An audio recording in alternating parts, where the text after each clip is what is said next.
de valeur. Et ça, c'est un élément tout à fait important, parce que nous avons l'habitude de créer de la valeur, essentiellement dans un certain nombre de secteurs, et même quand nous créons dans d'autres activités qui sont des services ou des industries connexes, c'est toujours la même valeur qui est recyclée dans les autres secteurs de l'économie. Donc le défi pour nous tous, c'est aujourd'hui d'avoir d'autres sources de création de valeur. Le double défi, c'est qu'on ne crée plus de la valeur, on crée souvent de la valeur dans des chaînes de valeur. Donc, et ça rend plus compliqué, bien sûr, ce type de dynamique. L'inclusivité, elle est certainement aussi dans cette prise de conscience de tous qu'il faut le faire pour tous. Il faut le faire pour toutes les catégories, pour tous les types de populations. Et c'est souvent ce type de défi que rencontrent les gens qui veulent animer le développement économique.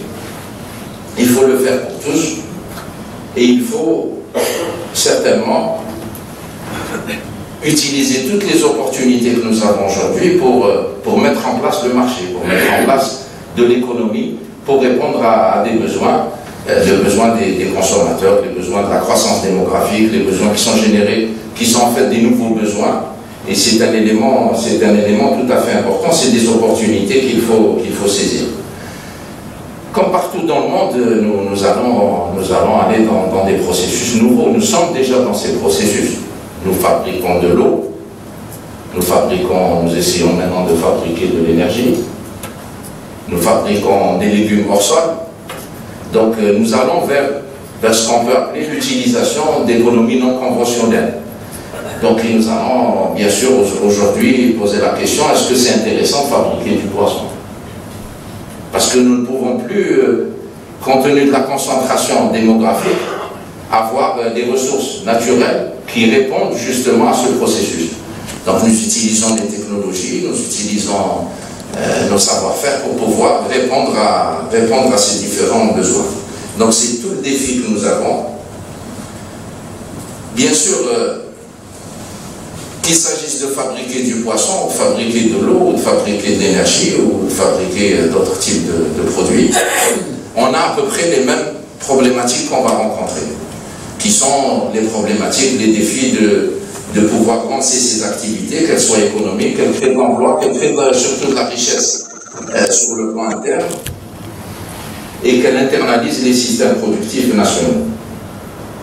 Donc les défis sont proches. Même si nous avons la spécialisation des domaines qui font sur le plan technique, qui donnent un certain nombre de spécificités, je pense que tout au long de cette journée, vous reviendrez sur ces aspects techniques qui sont tout à fait importants, mais qui en fait rejoignent toutes les problématiques que nous avons. Les expériences que nous avons essayé de valoriser, je vous ai dit, c'est Hmiani qui avait entre une dizaine et une quinzaine de projets qui avaient été lancés sur les 10 dernières années. Et aujourd'hui, nous avons essayé depuis quelques mois de tirer les enseignements. Nous ne savons pas tout, c'est pour ça que nous essayons de partager ces connaissances, ces informations, ces analyses. Nous avons essayé de voir aussi sur le plan de la région proche qui est la Méditerranée, comment on fabrique le poisson. Et quels sont les coûts, quels sont les modèles d'exploitation qui se sont mis en place au cours des 10 ou 15 dernières années. On est sûr d'une chose, en tout cas on est sûr d'un certain nombre de choses. Pour faire de l'aquaculture, on est sûr que ce n'est pas un domaine qui est accessible de manière, je dirais, triviale ou simple. Comme toute activité industrielle, c'est une activité qui est complexe. Les premiers qui se sont lancés dans ces projets vous le diront. C'est pour ça qu'il faut valoriser leur expérience. Pour pouvoir faire de l'aquaculture, il faut choisir de bons sites. Il faut monter progressivement de bons projets. Il faut avoir la capacité de gérer les risques sur l'aliment, sur la mer. Il faut avoir des savoir-faire en mer. Il faut avoir de bons circuits de commercialisation. Il faut avoir de bons circuits de distribution parce qu'il faut de la logistique. Le produit doit être un produit de qualité, donc on travaille sur une chaîne de qualité. On doit avoir des projets qui ont certainement des dimensions au départ qui doivent être des dimensions intelligentes. Je ne sais pas si J'allais même utiliser le terme smart parce que c'est comme les smartphones. Ça fait 4-5 ans, on utilise beaucoup le terme smart partout. Donc, dans les politiques, dans les produits. Donc, c'est cette intelligence collective que nous recherchons à travers les débats que nous mettons en place avec vous, avec les différents intervenants. Comment profiter de l'expérience que nous avons eue, mais en même temps avoir une démarche intelligente. Une démarche intelligente qui n'est pas qu'au niveau de l'entreprise, ou qui n'est pas qu'au niveau de la promotion je dirais, du projet, mais qui est dans cette manière, dans cette approche, dans cette démarche de mettre en place des projets qui progressivement peuvent avoir l'efficacité évolue. On a fait un travail, on vous l'exposera. Ça veut dire, aujourd'hui, les experts disent un projet dans l'aquaculture marine, c'est certainement aussi des leçons que nous tirons. C'est un projet qui démarre autour de 300 à 400 tonnes.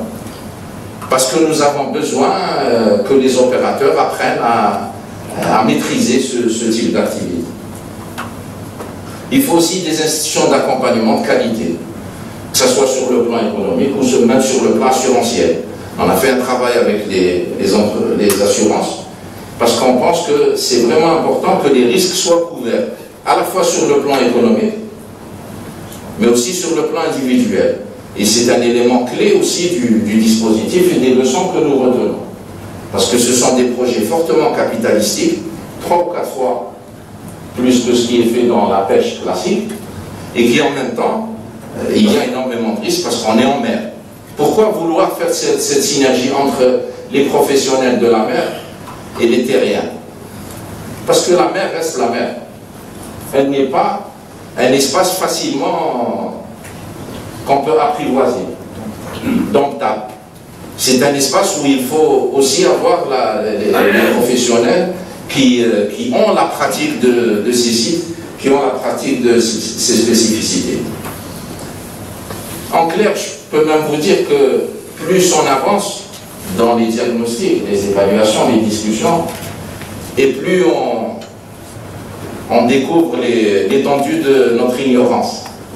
Donc c'est pour ça que c'est toujours utile de continuer de faire ce travail d'échange d'informations, de partage de connaissances, y compris à l'intérieur du pays, mais aussi avec les autres. Je pense que quand on regarde, nous aujourd'hui, on est convaincus des choses que ça peut apporter pour notre économie, pour cette contribution pour la création d'emplois, pour cette contribution aussi à développer des territoires qui ne sont pas attractifs pour les autres activités, parce que là on est dans le littoral et parfois on est dans du littoral enclavé, il n'y a pas d'autres activités économiques. Donc c'est des opportunités qui sont importantes. Je voudrais juste rappeler, parce que je vois 2 ou 3 de mes aînés qui sont toujours vivants, nous avons fait déjà ces expériences. Eux le savent parce que nous avons introduit la serre dans les années 70. L'horticulture n'existait pas, ou était relativement, quasiment inconnue. Donc je pense que c'est dans les années 70 qu'on a eu un projet FAO à Stavelli, il me semble, où on a introduit les premières serres. Aujourd'hui, nous avons des milliers d'hectares. Il y a, je pense, dans les années 80, l'agriculture, l'expérience de l'agriculture. Je pense que c'était Salim Sadi, et que Qasdim El-Bah, bon, il est en train de me faire ça, mais bon, il faudra un moment que vous écriviez l'histoire. Mais je crois que cette histoire d'introduction, d'innovation, elle existe dans notre société, dans ce que nous avons vécu dans l'économie. Donc, elle peut ne pas apparaître aujourd'hui, et on peut penser que les choses se sont mises en place comme ça, qui sont le fruit du hasard. L'agriculture fait à Blat, elle n'est pas le fruit du hasard. L'agriculture fait à Blat, elle a été introduite aussi en compensation d'une agriculture industrielle avec une agriculture familiale. Et c'était tout le débat des années 80. Je voulais relater ces quelques exemples. Il y a quelques années, on ne fabriquait pas d'eau. On ne savait pas fabriquer d'eau. Aujourd'hui, on le fabrique, on désalinise l'eau, ça nous fait des nouveaux métiers, des nouveaux défis. Donc, l'aquaculture n'est pas quelque chose qui peut nous faire peur. Mais je pense que ce qu'il faut arriver, c'est ensemble à pouvoir maîtriser ce processus et qu'économiquement, ça soit rentable. C'est une opportunité de croissance. Maintenant, il nous reste à démontrer ensemble qu'en mettant ensemble nos efforts, nos capacités, nos volontés, nous pouvons développer cette industrie et l'intégrer dans le renouveau du modèle de croissance. J'utiliserai à la fin, en inversant peut-être un adage. Je pense que dans l'aquaculture, on est dans la logique qui peut le moins, peut le plus. Et si on arrive à maîtriser ce processus dans l'industrie aquacole, on pourra le faire aussi ailleurs. Donc je crois que c'est ce défi qu'on se lance. En tout cas, je suis très heureux d'avoir participé avec vous à cette ouverture et nous serons très attentifs un peu à vos suggestions, à vos réflexions, qu'ils soient aujourd'hui faites en temps réel ou qu'elles soient faites plus tard sous différentes formes. Mais soyez sûrs d'une seule chose, c'est que notre volonté, c'est de pouvoir échanger, partager et faire en sorte de réunir les conditions de succès de ce type d'activité dans une utilité globale, sociale et économique, mais aussi dans une rentabilité. Voilà, je vous remercie. Ces récentes publications préconisent un ratio alimentaire mondial d'environ 15 kg par an. Pour le bassin méditerranéen, il est préconisé aux alentours de 11 kg par an. L'Algérie représente un potentiel aquacole considérable. On a une façade maritime de 1200 km de côte, pouvant accueillir plusieurs sites aquacoles en mer ouverte, des plans d'eau naturels et artificiels estimés à plusieurs milliers d'hectares, ainsi que des surfaces considérables de retenues collinières, barrages ou étangs. Ce fort potentiel, encore à l'état embryonnaire, nécessite un effort important pour sa mise en exploitation d'une manière pérenne, pour une disponibilité permanente et par conséquent à la conquête de la sécurité alimentaire et à la diminution du chômage de notre population. Face au déclin des ressources marines, l'élevage de poissons et fruits de mer en bassin ou en cage immergée, en eau douce ou marine, est souvent présenté comme une solution alternative la plus équilibrée. Cependant, le problème recensé à ce jour reste le manque d'intérêt accordé à cette branche du secteur de la pêche par les opérateurs économiques, malgré le fort potentiel existant et le potentiel économique et social que peut générer cette activité. La mission stratégique visant à structurer l'aquaculture pour notre pays s'articule sur des objectifs modestes, caractérisés par des exploitations économiques, écologiques et durables, de ressources existantes avec possibilité de mise en valeur de nouvelles unités de production.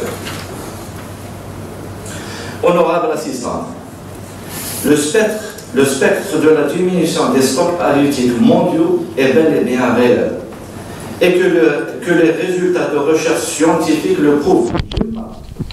D'autre part, par les débarquements des unités de pêche présentes dans les ports et abris de pêche qui sont alarmantes. Autrement dit, les stocks de poissons sauvages, évidemment, sont en diminution et que le poisson d'élevage prend peu à peu le relais. Aujourd'hui, les fermes d'élevage produisent autant de poissons que celui-ci de la pêche. L'aquaculture connaît un développement spectaculaire dans le monde. Le problème, c'est qu'il faut du poisson pour nourrir du poisson. La consommation de l'aliment, la constitution de l'aliment du poisson d'élevage est de 50% issu de la pêche, une pêche contrôlée, et que le poisson qui a servi pour n'a pas ou pas du tout de valeur commerciale, et 50% restants sont constitués de céréales sous forme de granulés de différentes tailles pour nourrir différents individus d'espèces. Cependant, il est indispensable de trouver des substituts aux ressources marines. Actuellement, le but de la recherche veut aboutir à la production, comme vous avez dit, Monsieur le Président, 1 kg de poisson sauvage pour 1 kg de poisson d'élevage. La solution sera de trouver d'autres ingrédients dans la composition de l'aliment. Cependant, on est en train de mettre au point une composition d'aliments à base de microalgues marines en remplacement aux fruits et autres huiles marines présentes dans l'aliment granulé destiné aux fermes d'élevage. Car il faut respecter l'environnement. Et une nourriture mieux assimilée, cela veut dire moins d'éjection dans le domaine naturel. Le grand tournant de la consommation mondiale du poisson consiste à stimuler cette filière d'aquaculture. Ceci n'est pas une surprise, car il est de plus en plus reconnu que les produits issus de l'aquaculture seront à l'avenir une composante vitale pour l'approvisionnement alimentaire. Quant à l'accompagnement de nouveaux investisseurs pour cette filière d'aquaculture, la Chambre algérienne est présente. Elle est présente dans 21 wilayas, sous forme de chambres de wilayas, dans 1400 côtières et 6 wilayas de l'intérieur. Un bon rapprochement sera assuré entre les éventuels investisseurs, la tutelle, qui est le ministère de la Pêche et des Ressources halieutiques, et les préoccupations liées à l'activité. Mesdames et messieurs, d'une vision professionnelle, je dirais que l'aquaculture offre un potentiel économique considérable qui